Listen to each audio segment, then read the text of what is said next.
ರೈತರ ಪರವಾಗಿ ಬಿಜೆಪಿ ರೈತ ಮೋರ್ಚಾ ಪ್ರತಿಭಟನೆ, ಎತ್ತಿನ ಬಂಡಿಯಲ್ಲಿ ಸರ್ಕಾರದ ವಿರುದ್ಧ ಘೋಷಣೆ. ಬಾಗಲಕೋಟೆ ಜಿಲ್ಲೆಯ ಬಾದಾಮಿ ಪಟ್ಟಣದಲ್ಲಿ ರೈತರ ಪರವಾಗಿ ಮರುಮುಖಗೊಂಡಿದೆ ಬಿಜೆಪಿ ರೈತ ಮೋರ್ಚಾ. ಬಾದಾಮಿ ಮತ್ತು ಗುಳೇದಗುಡ್ಡ ಕ್ಷೇತ್ರದಲ್ಲಿಂದ ಬಂದ ರೈತರು, ಪಕ್ಷದ ಕಾರ್ಯಕರ್ತರು, ಮುಖಂಡರು ಇಂದು ವಿಶಿಷ್ಟ ರೀತಿಯಲ್ಲಿ ಎತ್ತಿನ ಬಂಡಿಯಲ್ಲಿ ರಾಜ್ಯ ಸರ್ಕಾರದ ವಿರುದ್ಧ ಘೋಷಣೆ ಕೂಗುತ್ತಾ ಜೋರಾಗಿ ಪ್ರತಿಭಟನೆ ನಡೆಸಿದರು. ರೈತರ ಬೇಡಿಕೆಯನ್ನು ತ್ವರಿತವಾಗಿ ಈಡೇರಿಸಬೇಕು ಎಂದು ಆಗ್ರಹಿಸಿ ಪ್ರತಿಭಟನೆ ಬಾದಾಮಿಯಲ್ಲಿ ಜೋರಾಗಿ ನಡೆಯಿತು.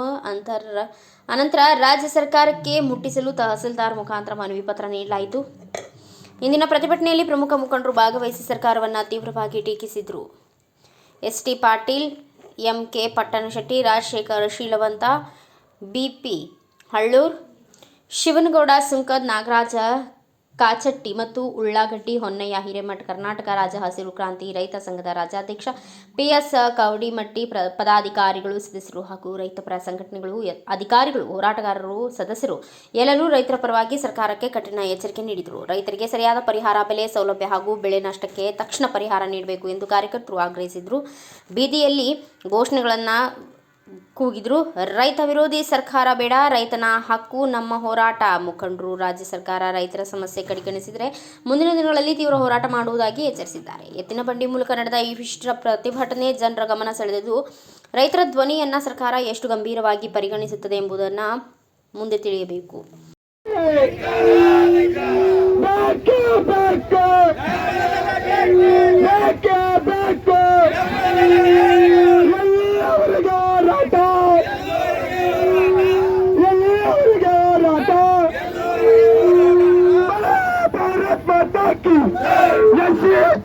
सरकारಕ್ಕೆ ಭಾರತ್ ಮಾತಾ ಕಿ ಭಾರತ್ ಮಾತಾ ಕಿ.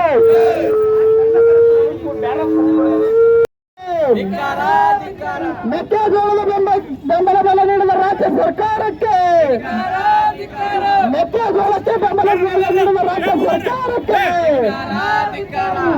ಕಬ್ಬು ಬೆಳೆಗಾರರ ಕೂತಿರುವ ರಾಜ್ಯ ಸರ್ಕಾರಕ್ಕೆ. ರೈತ ಮೋರ್ಚಾ ಹೋರಾಟ ಫಲಾನುಭವಿಗಳ ವತಿಯಿಂದ ಈ ಕಾರ್ಯಕ್ರಮಕ್ಕೆ ಬಂದು ಈ ಕಾರ್ಯಕ್ರಮವನ್ನು ಅತ್ಯಂತ ಯಶಸ್ವಿಯಾಗಿ ನಡೆಸಿಕೊಟ್ಟಂತ ನಮ್ಮ ಬಾಗಲಕೋಟೆ ಜಿಲ್ಲೆಯ ಜಿಲ್ಲಾಧ್ಯಕ್ಷರು ಹಾಗೂ ಜನಪ್ರಿಯ ನಾಯಕರಾಗಿರ್ತಕ್ಕಂಥ ಶಾಂತಗೌಡ ಪಾಟೀಲ್ ಅವರಿಗೆ ಈ ರೈತ ಮೋರ್ಚಾದ ಕಾರ್ಯಕ್ರಮಕ್ಕೆ ತುಂಬ ಹೃದಯದ ಸ್ವಾಗತವನ್ನು ಕೋರುತ್ತೇನೆ.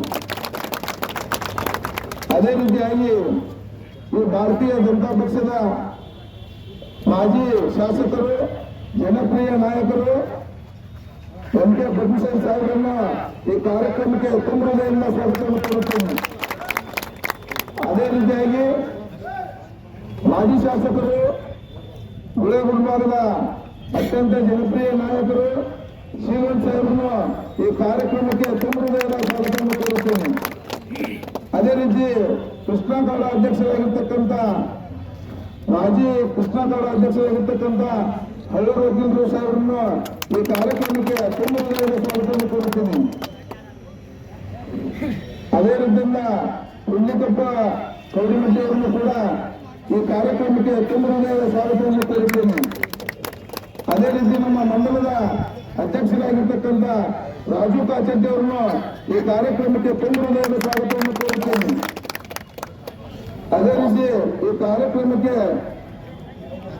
ಮಹಿಳಾ ಮೋರ್ಚಾ ವತಿಯಿಂದ ಬಂದಂತ ಎಲ್ಲ ಸಹೋದರಿಯರಿಗೂ ತುಂಬ ಹೃದಯದ ಸ್ವಾಗತವನ್ನು ಕೋರುತ್ತೇನೆ. ಅದೇ ರೀತಿ ಅವರಿವರು ಎಂದರೆ ಈ ಕಾರ್ಯಕ್ರಮಕ್ಕೆ ಬಂದಂತ ಎಲ್ಲ ನಾಯಕರಿಗೂ ಹಾಗೂ ರೈತರಿಗೂ ಮತ್ತು ಭಾರತೀಯ ಜನತಾ ಪಕ್ಷದ ಕಾರ್ಯಕರ್ತರಿಗೂ ಇಲ್ಲಿ ನಡೆದಿರ್ತಕ್ಕಂಥ ಭಾರತ್ ಮಾತಾ ಕಿ ಚಲೋ, ಭಾರತ್ ಮಾತಾ ಕಿ. ರೈತ ಹೋರಾಟಕ್ಕೆ, ರೈತ ಹೋರಾಟಕ್ಕೆ ಭಾರತೀಯ ಜನತಾ ಪಾರ್ಟಿ ಹಮ್ಮಿಕೊಂಡಿರ್ತಕ್ಕಂಥ ರೈತ ಹೋರಾಟದ ನೇತೃತ್ವ ವಹಿಸಿಕೊಂಡು ನಗರದ ಎಲ್ಲ ಕಡೆ ತಮ್ಮೆಲ್ಲರ ಜೊತೆ ಸಂಚಾರ ಮಾಡಿ ಬಂದಿರತಕ್ಕಂಥ ಹಿರಿಯರಾಗಿರ್ತಕ್ಕಂಥ ಎಂ.ಕೆ. ಪಟ್ಟಣಶೆಟ್ಟಿ ಅವರೇ, ಇದೀಗ ತಾನು ತಮ್ಮೆಲ್ಲರ ಉದ್ದೇಶ ಮಾತನಾಡಿರ್ತಕ್ಕಂಥ ಭಾರತೀಯ ಜನತಾ ಪಾರ್ಟಿಯ ಜಿಲ್ಲಾ ಅಧ್ಯಕ್ಷರು, ಆತ್ಮೀಯರಾಗಿರ್ತಕ್ಕಂಥ ಎಸ್.ಟಿ. ಪಾಟೀಲ್ ಅವರೇ, ಕೃಷ್ಣ ಕಾಡಾದ ಮುಂದಿನ ಅಧ್ಯಕ್ಷರು ಆತ್ಮೀಯರಾಗಿರ್ತಕ್ಕಂಥ ಸನ್ಮಾನ್ಯ ಹಳ್ಳೂರು ಅವರೇ, ಅದೇ ಇವತ್ತು ಈ ವರ್ಷ ಈ ರಾಜ್ಯದಲ್ಲಿ ಅತಿವೃಷ್ಟಿಯಾಗಿ ಎಲ್ಲ ಬೆಳೆಗಳ ಹಾನಿಯಾಗಿರ್ತಕ್ಕಂಥ ಸಂದರ್ಭದಲ್ಲಿ ರೈತರ ನೆರವಿಗೆ ನಿಲ್ಲಬೇಕಾಗಿರ್ತಕ್ಕಂಥ ಈ ಸರ್ಕಾರ ಯಾವುದೇ ರೀತಿಯ ರೈತರ ನೆರವಿಗೆ ಧಾವಿಸದೇನೆ ಬರೇ ತಮ್ಮ ಮೋಜು ಮಸ್ತಿಯಲ್ಲಿ ಸಮಯವನ್ನು ಕಳೀತಾ ಇರತಕ್ಕಂಥದ್ದು ಇದು ಖಂಡನೀಯ ಅಂತಕ್ಕಂಥ ಮಾತನ್ನು ಹೇಳಕ್ ಬಯಸ್ತೀವಿ. ಇವತ್ತು ಪ್ರವಾಹ ಬಂದಿರತಕ್ಕಂಥ ಸಂದರ್ಭದೊಳಗೆ ಇಲ್ಲೇ ನಮ್ಮ ಕುಳಗೇರಿ ಅಕ್ಕಪಕ್ಕದ ಬೀರ್ನೂರು, ಹಾಗನೂರು, ಆಲೂರು, ಕರಗೊಪ್ಪ ಈ ಗ್ರಾಮಗಳಲ್ಲಿ ನದಿ ನೀರು ನುಗ್ಗಿ ಎಲ್ಲ ಬೆಳೆಗಳ ಹಾನಿ ಆದ್ರೂ ಸಹಿತ ಅವನು ಸರಿಯಾಗಿ ಸರ್ವೆಯನ್ನ ಮಾಡಲಾರ್ದೇನೆ ಆ ರೈತರಿಗೆ ಯಾವುದೇ ರೀತಿ ಬೆಳೆ ಪರಿಹಾರವನ್ನು ಕೊಡದೇ ಇರತಕ್ಕಂಥ ಈ ಕೆಟ್ಟ ಸರ್ಕಾರ ಇವತ್ತು ರಾಜ್ಯದಲ್ಲಿದೆ. ಇವತ್ತು ನಾವು ಕಾಣ್ತಾ ಇದ್ದೀವಿ, ಮೆಕ್ಕೆಜೋಳಕ್ಕೆ ಕನಿಷ್ಠ ಬೆಂಬಲ ಬೆಲೆಯನ್ನಾದ್ರೂ ಕೊಟ್ಟು ಖರೀದಿ ಮಾಡಬೇಕು ಅಂತಕ್ಕಂಥ ಆಗ್ರಹವನ್ನ ನಾವು ಮೊದಲಿನಿಂದ ನಮ್ಮ ಪಕ್ಷ ಮಾಡ್ತಾ ಬಂದ್ರೆ ಇವತ್ತು ರಾಜ್ಯಾದ್ಯಂತ ಭಾರತೀಯ ಜನತಾ ಪಕ್ಷ ಹೋರಾಟಕ್ಕೆ ಹೆದರಿ ಇವತ್ತು ಖರೀದಿ ಕೇಂದ್ರ ಪ್ರಾರಂಭ ಮಾಡಿದ್ದಾರೆ. ಅದು ಯಾವ ರೀತಿ ಖರೀದಿ ಕೇಂದ್ರದ ನಿಯಮಗಳನ್ನು ಮಾಡಿದ್ದಾರೆ ಅಂತಂದ್ರೆ ಒಬ್ಬ ಹುಚ್ಚನು ಸಹಿತ ಆ ರೀತಿ ನಿಯಮಗಳನ್ನು ಮಾಡ್ಲಿಕ್ಕಿಲ್ಲ ಅಂತಕ್ಕಂಥ ಮಾತನ್ನು ಈ ಸಂದರ್ಭದಲ್ಲಿ ಹೇಳಬೇಕಾಗುತ್ತೆ. ಇವತ್ತು ಬಾಗಲಕೋಟೆ ಜಿಲ್ಲೆಯ ಉದಾಹರಣೆ ಕೊಡ್ಬೇಕಂದ್ರೆ ಕೆರೂರೊಳಗೆ ಖರೀದಿ ಕೇಂದ್ರ ಮಾಡ್ಯಾರ. ಜಿಲ್ಲೆಯವರೆಲ್ಲರೂ ಬಂದು ಕೆರೂರಿಗೆ ಬಂದು ನೀವು ಗೋವಿಂದಜೋಳ ಕೊಡ್ರಿ ಅಂದ್ರೆ ಅದು 5 ಕ್ವಿಂಟಲ್ ಕೊಡಿ, ಒಬ್ಬ ರೈತರಿಗೆ 5 ಕ್ವಿಂಟಲ್. ಕನಿಷ್ಠ ಜ್ಞಾನ ಆದ್ರೂ ಇರ್ಬೇಕಲ್ಲ, ಒಂದು ಹೆಕ್ಟೇರ್ ಕನಿಷ್ಠ 40-50 ಕ್ವಿಂಟಲ್ ಗೋವಿನಜೋಳ ಬೆಳಿತಾರೆ, ಒಂದು ಎಕರೆಗೆ 10-20-30 ಕ್ವಿಂಟಲ್ ಗೋವಿನಜೋಳ ಬೆಳಿತಾರೆ. ಇವ್ರು 5 ಕ್ವಿಂಟಲ್ ಗೋವಿನಜೋಳ ತಂದು ನೀವು ಅಲ್ಲಿ ಖರೀದಿ ಕೇಂದ್ರಕ್ಕೆ ಹೆಸರು ಬರೆಸೋದ್ರೆ ಅಂದ್ರೆ ಅವ್ರಿಗೆ ತಲೆ ಕೆಟ್ಟೈತೆ, ರೈತರು ನಿಮಗೆ ತಲೆ ಕೆಟ್ಟೈತಿ, ನಿಮ್ ಕೇಂದ್ರಕ್ಕೆ ಯಾವ ಬರ್ತಾನೆ ಅನ್ನುವಂತ ಮಾತನ್ನು ರೈತರು ಹೇಳುವಂತ ಪರಿಸ್ಥಿತಿ ಬಂದಿದೆ. 25 ಕ್ವಿಂಟಲ್ ಬೆಳೆ ಬೆಳೆದವರನ್ನ ನೀವು ಧಾರವಾಡಕ್ಕೆ ತಂದು KMF ತಂದು ನೀವು ಅಲ್ಲಿ ಬೆಳೆ ನಿಮ್ಮ ಗೋವಿನಜೋಳ ಕೊಡ್ರಿ ಅಂತ ಹೇಳ್ತಾರೆ ಅಂದ್ರೆ ಇಲ್ಲಿಂದ ಧಾರವಾಡ ತನ ಒಂದು ಗಾಡಿ ಮಾಡ್ಕೊಂಡು ಹೋಗ್ಬೇಕಾದ್ರೆ ಏನ್ ಪರಿಸ್ಥಿತಿ ಆಗುತ್ತೆ ಅನ್ನೋ ಜ್ಞಾನ ಇವ್ರಿಗೆ ಬೇಕು. ದೂರು ಪ್ರತಿ ಹೋಬಳಿ ಮಟ್ಟಕ್ಕೆ ಒಂದು ಖರೀದಿ ಕೇಂದ್ರವನ್ನು ತೆಗೆದು ಆ ಖರೀದಿಯನ್ನು ಮಾಡಿದ್ರೆ ರೈತರಿಗೆ ನಿಜವಾಗಿ ಅನುಕೂಲವನ್ನು ಮಾಡಿಕೊಟ್ಟಂಗೆ ಆಗ್ತಿತ್ತು. ಆದ್ರಿಂದ ನಮ್ಮ ಆಗ್ರಹ ಇದೆ, ಪ್ರತಿ ಹೋಬಳಿ ಮಟ್ಟಕ್ಕೂ ಖರೀದಿ ಕೇಂದ್ರವನ್ನು ಮಾಡಬೇಕು ಅಂತಕ್ಕಂಥದ್ದು. ಇವತ್ತು ಯಾವ ರೀತಿ ಇವರು ನೀತಿಗಳನ್ನು ಅನುಸರಿಸ್ತಾ ಇದ್ದಾರೆ ಅಂತ ಇವತ್ತು ಆಡಳಿತಕ್ಕೆ ಬಂದಾಗಿನಿಂದ ಹಿಡಿದು ಇವತ್ತು ನಮ್ಮ ನೆಚ್ಚಿನ ಪ್ರಧಾನಮಂತ್ರಿಗಳಾಗಿರ್ತಕ್ಕಂಥ ಸನ್ಮಾನ್ಯ ನರೇಂದ್ರ ಮೋದಿ ಅವರು ಕಿಸಾನ್ ಸಮ್ಮಾನ್ ಯೋಜನೆ ಮುಖಾಂತರ ಪ್ರತಿ ವರ್ಷ ರೈತನ ಖಾತೆಗೆ 6,000 ರೂಪಾಯಿಯನ್ನು ಜಮೆಯನ್ನು ಮಾಡತಕ್ಕಂಥ ಕೆಲಸವನ್ನು ಮಾಡಿದರೆ, ಅದಕ್ಕೆ ಪೂರಕವಾಗಿ ಈ ರಾಜ್ಯದ ಹಿಂದಿನ ಮುಖ್ಯಮಂತ್ರಿಗಳಾಗಿರ್ತಕ್ಕಂಥ ರೈತ ನಾಯಕರಾಗಿರ್ತಕ್ಕಂಥ ಯಡಿಯೂರಪ್ಪನವರು ಪ್ರತಿ ವರ್ಷನೂ ರೈತರ ಖಾತೆಗೆ 4,000 ರೂಪಾಯಿ ಸೇರಿಸಿ 10,000 ರೂಪಾಯಿ ಕೊಡುವಂತ ಕೆಲಸವನ್ನು ಮಾಡ್ತಿದ್ರು. ಆದ್ರೆ ಆ 4,000 ರೂಪಾಯಿ ನಿಲ್ಲಿಸುವಂತ ಕೆಟ್ಟ ಕೆಲಸವನ್ನ ಇವತ್ತು ಈ ಸಿದ್ದರಾಮಯ್ಯ ನೇತೃತ್ವದ ಕಾಂಗ್ರೆಸ್ ಸರ್ಕಾರ ಮಾಡಿರುವಂತಕ್ಕಂಥ ಮಾತನ್ನು ಹೇಳ್ತಾರೆ. ಯಾಕ್ರೆ ರೈತರು ನಿಮ್ಗೆ ಏನು ಅನ್ಯಾಯ ಮಾಡಿದ್ರು? ಯಾಕೆ ನೀವು ಆ 4,000 ರೂಪಾಯಿ ನಿಲ್ಲಿಸುವಂತ ಕೆಲಸ ಮಾಡಿದ್ರಿ? ಮಾತು ಎತ್ತಿದ್ರೆ ರೈತರ ಬಗ್ಗೆ ಬಹಳ ದೊಡ್ಡದಾಗಿ ಮಾತಾಡ್ತೀರಿ, ಆ ರೈತರು ಕೊಡುವಂತ ಕೆಲಸವನ್ನು ಯಾಕೆ ಮಾಡಲಿಲ್ಲ ನೀವು ಅಂತ ಮಾತನ್ನು ಕೇಳಬೇಕಾಗುತ್ತೆ ನಾವು. ಇವತ್ತು ನೀವು ಏನಾದ್ರೂ ಹೇಳಿದ್ರೆ ಕೇಂದ್ರದ ಕಡೆ ಮಾತು ಮಾಡ್ತೀರಿ, ಕೇಂದ್ರ ಸರ್ಕಾರದ ಕಡೆ ಮಾತಾಡ್ತೀರಿ. ಇವತ್ತು ಕೇಂದ್ರ ಸರ್ಕಾರ ಪ್ರತಿ ವರ್ಷ 6,000 ರೂಪಾಯಿ ಕೊಡುತ್ತಲ್ಲ, ನಿಮಗೆ 4,000 ರೂಪಾಯಿ ಕೊಡೋದು ನಿಮ್ಗೇನ್ ದಾಡಿ ಆಗೈತೆ ಅಂತಕ್ಕಂಥ ಪ್ರಶ್ನೆಯನ್ನ ನಾವು ಈ ಸಂದರ್ಭದಲ್ಲಿ ಮಾಡ್ಬೇಕಾಗುತ್ತೆ. ಇವತ್ತು ಇದೇ ರೀತಿ ಯಡಿಯೂರಪ್ಪನವರು ಅತಿವೃಷ್ಟಿ ಆಗಿರ್ತಕ್ಕಂಥ ಸಂದರ್ಭದಲ್ಲಿ ಬೆಳೆ ಹಾನಿ ಆದ್ರೆ ಕನಿಷ್ಠ ಒಬ್ಬ ಖಾತೆಗೆ ಎಲ್ಲೆಲ್ಲಿ ಹಾನಿ ಆಗೈತೆ ಆ ಪ್ರದೇಶದ ರೈತರಿಗೆ 10,000 ರೂಪಾಯಿಯನ್ನು ಕೊಡುವಂತ ಕೆಲಸ ಮಾಡಿದ್ರು. ಬೆಳೆ ಹಾನಿಗೆ 6,800 ರೂಪಾಯಿ NDRF ಮಾನದಂಡ ಇದ್ರೆ ಅದಕ್ಕೆ 10,000 ರೂಪಾಯಿ ಸೇರಿಸಿ ನೀರಾವರಿ ಕ್ಷೇತ್ರಗಳಿಗೆ ಒಂದು ಹೆಕ್ಟೇರ್ಗೆ 16,800 ರೂಪಾಯಿ ಕೊಡುವಂತ ಕೆಲಸವನ್ನ ಸನ್ಮಾನ್ಯ ಯಡಿಯೂರಪ್ಪನವರು ಸರ್ಕಾರ ಮಾಡಿದ್ರು.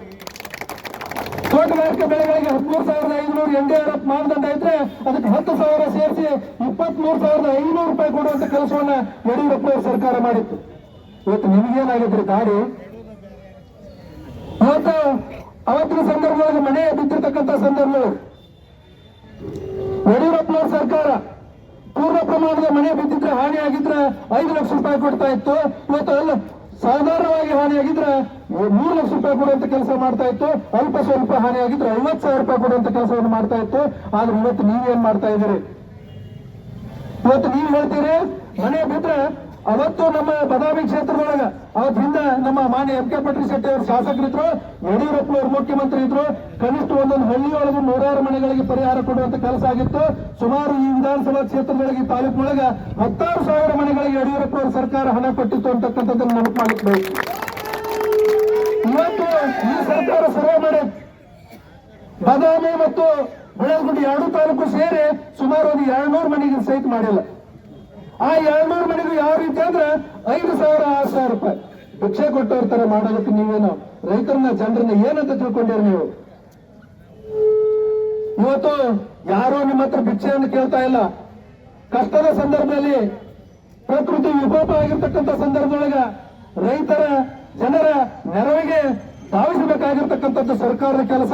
ನೀವು ಆ ನಿಟ್ಟಿನೊಳಗೆ ಕಾರ್ಯವನ್ನು ಮಾಡ್ರಿ ಅಂತೇಳಿ ವಿನಂತಿ ಮಾಡ್ತೀವಿ, ಆಗ್ರಹವನ್ನು ಮಾಡ್ತೀವಿ ನಾವು. ಅದು ಬಿಟ್ಟು ನಿಮ್ಮನ್ನ ನಾವು ಭಿಕ್ಷೆ ಕೇಳ್ತಾ ಇಲ್ಲ.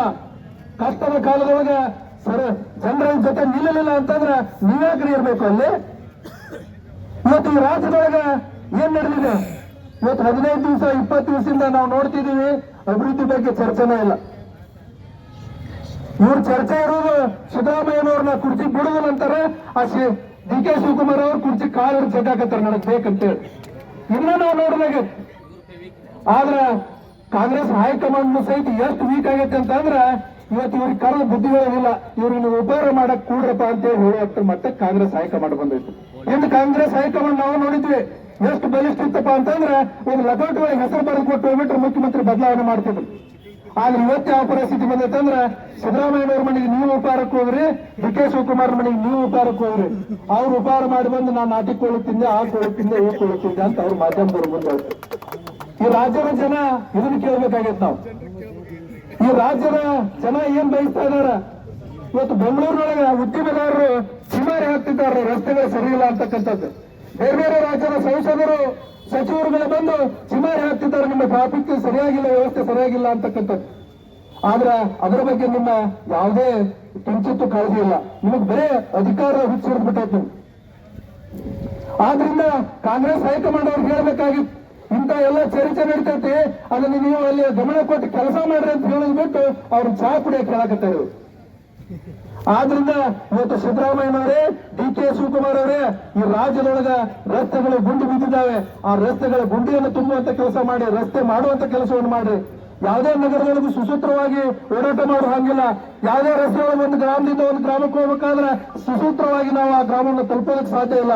ಅಂತ ಒಂದು ವ್ಯವಸ್ಥೆಯನ್ನ ಇವತ್ತು ಈ ಸರ್ಕಾರಗಳ ಕಾಲೊಳಗೆ ಆಗ್ತಾ ಇದೆ.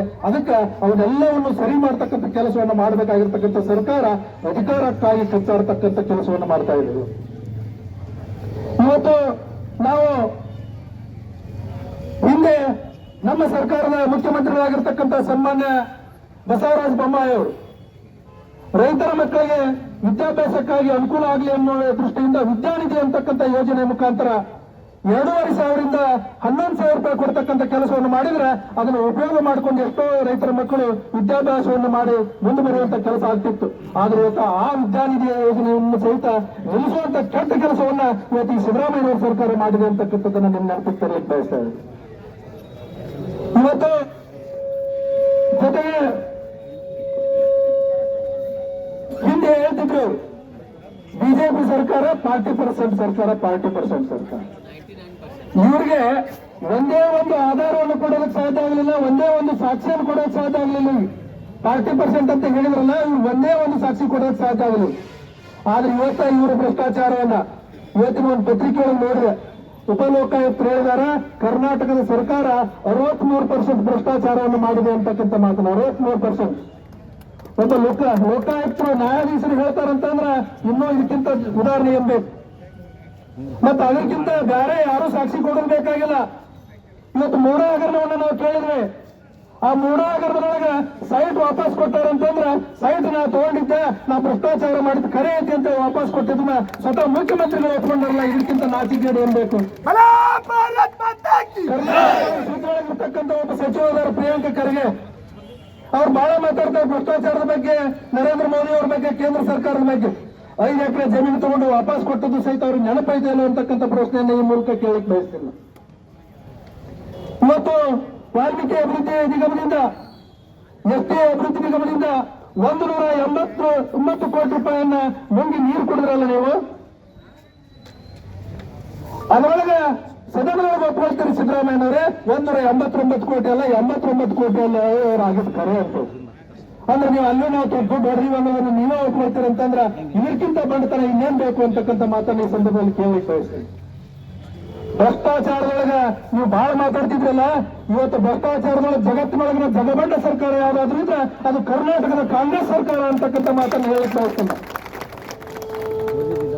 ಬಂದ್ರೆ ಇವತ್ತು ಇವರ ಭ್ರಷ್ಟಾಚಾರ ಎಲ್ಲೇ ಹಳ್ಳಿಯಿಂದ ದಿಲ್ಲಿವರೆಗೂ ಅಲ್ಲ, ಇವತ್ತು ಇವ್ರು ಬೆಂಗಳೂರಿನೊಳಗಂತೂ ಪೂರ ಮುಟ್ಬಿಟ್ಟೈತಿ. ದಿಲ್ಲಿ ಒಳಗೆ ಹೋಗಿ ಕೇಳ್ರಿ, ಅದು 12 ವರ್ಷ ಆಯ್ತು ನರೇಂದ್ರ ಮೋದಿ ಅವರು ಆಡಳಿತ ಮಾಡಿ, ಒಂದೇ ಒಂದು ಭ್ರಷ್ಟಾಚಾರದ ಕಪ್ಪು ಚುಕ್ಕ ಇರಲಾರ್ದನ ಆಡಳಿತವನ್ನು ಮಾಡ್ತಾ ಇರ್ತಕ್ಕಂಥ ಹೆಮ್ಮೆಯ ನಮ್ಮ ಪ್ರಧಾನಮಂತ್ರಿ ನರೇಂದ್ರ ಮೋದಿ ಇದ್ದವ್ರೆ, ಅದನ್ನ ನೋಡಾದ್ರೂ ಕಲ್ತ್ಕೊಡ್ರಿ ಅಂತಕ್ಕಂಥ ಮಾತನ್ನು ಹೇಳಕ್ ಬಯಸ್ತೀನಿ. ಇವತ್ತು 12 ವರ್ಷದ ಅವಧಿಯೊಳಗೆ ನರೇಂದ್ರ ಮೋದಿ ಅವಧಿಯೊಳಗ ಒಂದೇ ಒಂದು ಕಪ್ಪು ಚುಕ್ಕಿ ಇಲ್ಲ, ಒಂದೇ ಒಂದು ಭ್ರಷ್ಟಾಚಾರದ ಆಪಾದನೆ ಇಲ್ಲ. ಇವತ್ತು ನೀವು 2-2.5 ವರ್ಷದೊಳಗ ಇಡೀ ರಾಜ್ಯವನ್ನು ಲೂಟಿ ಹೊಡಿತಕ್ಕಂಥ ಕೆಲಸವನ್ನು ಮಾಡ್ತಾ ಇದೆ. ಇವತ್ತು ನಿಮಗೆ ಗೊತ್ತಿದೆ, ಇವತ್ತು ತಾಲೂಕಾ ಆಡಳಿತದೊಳಗೆ ಯಾವ ರೀತಿ ಅಂತಂದ್ರೆ ಜನ ಏನಾದ್ರು ಒಂದು ಕೆಲಸಕ್ಕೆ ಬರ್ಬೇಕಾದ್ರೆ ನೀವು ಯಾವುದೇ ಕಚೇರಿಗೆ ಹೋಗ್ರಿ ಕಿಸೆದಾಗ ದುಡ್ಡು ಇಟ್ಕೊಂಡ ಬರ್ಬೇಕು, ಇರ್ಲಿಲ್ಲ ಅಂತ ನಿಮ್ ಕೆಲಸನ ಆಗಂಗಿಲ್ಲ.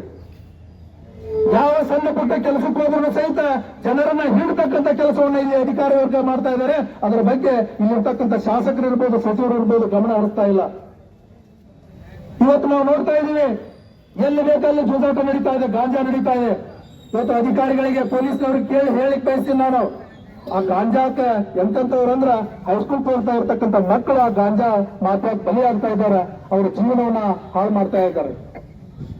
ಇವತ್ತು ಈ ದೇಶದ ಭವಿಷ್ಯದ ಪ್ರಜೆಗಳವರು ಅಂತವರ ಜೀವನವನ್ನು ಹಾಳು ಮಾಡ್ತಕ್ಕಂಥ ಕೆಲಸ ಈ ಗಾಂಜಾದಿಂದ ಆಗ್ತಾ ಇದೆ.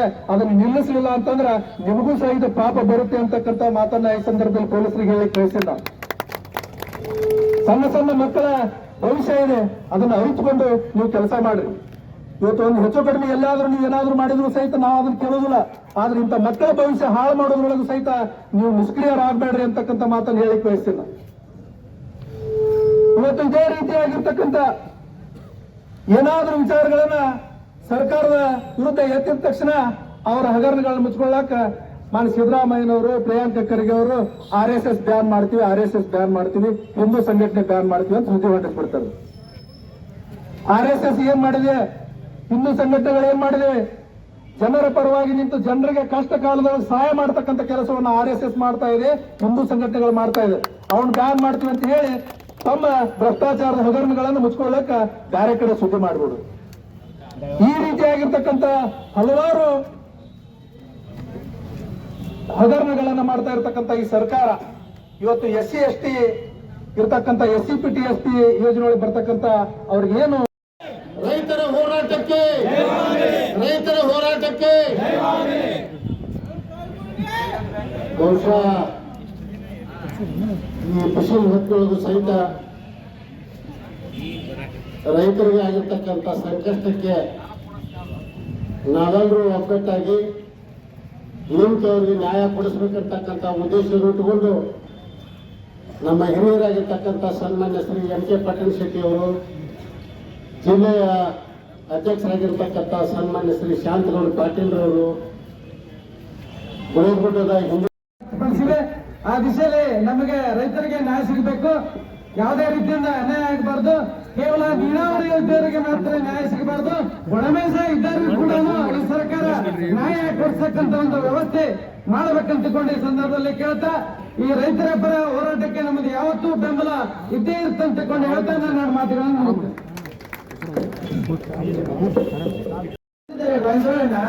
ಗಾಂಜಾಳ ಬೆಳೆದಂತ ಏನು ಬೆಳೆದಿದ್ದಾರೆ ಆ ಬೆಳೆಗೆ ಬೆಂಬಲ ಬೆಲೆ ಕೊಡ್ರಪ್ಪ ಅಂತ ಹೇಳಿ ರೈತರು ಕೇಳ್ತಾ ಇದ್ದಾರೆ. ರೈತರು ಬಿಸಿಲಲ್ಲಿ ಮಳೆಯಲ್ಲಿ ನಿಂತು ದುಡಿಬೇಕು. ಬಹಳ ಅವ್ರು ಬೆಳೆದಂತ ಬೆಳೆಗೆ ಬಿಸಿಲಾಗಿ ನಿಂತು ಕೇಳ್ಬೇಕಂದ್ರ ಬಹಳ ನಾಚಿಕೆ ಬರ್ಬೇಕು ನಿಮ್ಗೆಲ್ಲ. ಹಂಗಾಗಿ ಹೇಳ್ತೀನಿ, ಯಾವ ರೈತರಿಗೆ ಆಯ್ತು ದುಡಿಯೋರಿಗೆ ಆಯ್ತು ಯಾವ ಮರಳಿಸ್ತಾನೆ ಯಾವುದೇ ಸರ್ಕಾರದಲ್ಲಿ ರೂಢ ಆಡಳಿತ ಪಕ್ಷದಲ್ಲಿ ಅವ್ರಿಗೆಂದು ಜಯ ಆಗುದಿಲ್ಲ. ಈಗಾಗಲೇ 75 ವರ್ಷಗಳಿಂದ ನಿರಂತರ ಇದ್ದಾವೆ. ಯಾವತ್ತೂ ರೈತರನ್ನ ಮರಳಿಸಬಾರದು. ರೈತರಿಗೆ ಬೆಂಬಲ ಬೆಲೆ ಕೊಟ್ಟು ರೈತರನ್ನ ಸಹಕರಿಸಬೇಕಂತ ಹೇಳಿ ಇಲ್ಲಿ ಬದಾಮಿ ತಾಲೂಕಿನಲ್ಲಿ ಭಾರತೀಯ ಜನತಾ ಪಾರ್ಟಿ ಎಲ್ಲ ಮುಖಂಡರು ಏನು ಹೋರಾಟ ನಡೆಸಿದ್ದಾರೆ, ಆ ಹೋರಾಟಕ್ಕೆ ಜಯ ಸಿಗಬೇಕಂತ ಹೇಳಿ ನಾನು 2 ಮಾತು ಮುಗಿಸ್ತೇನೆ. ಬ್ಯೂರೋ ರಿಪೋರ್ಟ್ SS ಕವಲಾಪುರಿ, ಭಾರತ ವೈಭವ news, Badami. Thanks for watching. Read, discuss, and debate with editor Dr. Yan Prashant Rao. Wanted reporters in print, digital, and visual media for Bharat Vaibhav Daily Newspaper, BV News 5 Channel, and BV Fast Web News from all the talukas of Karnataka, Goa, and Maharashtra. If interested, send your resume to 9019229365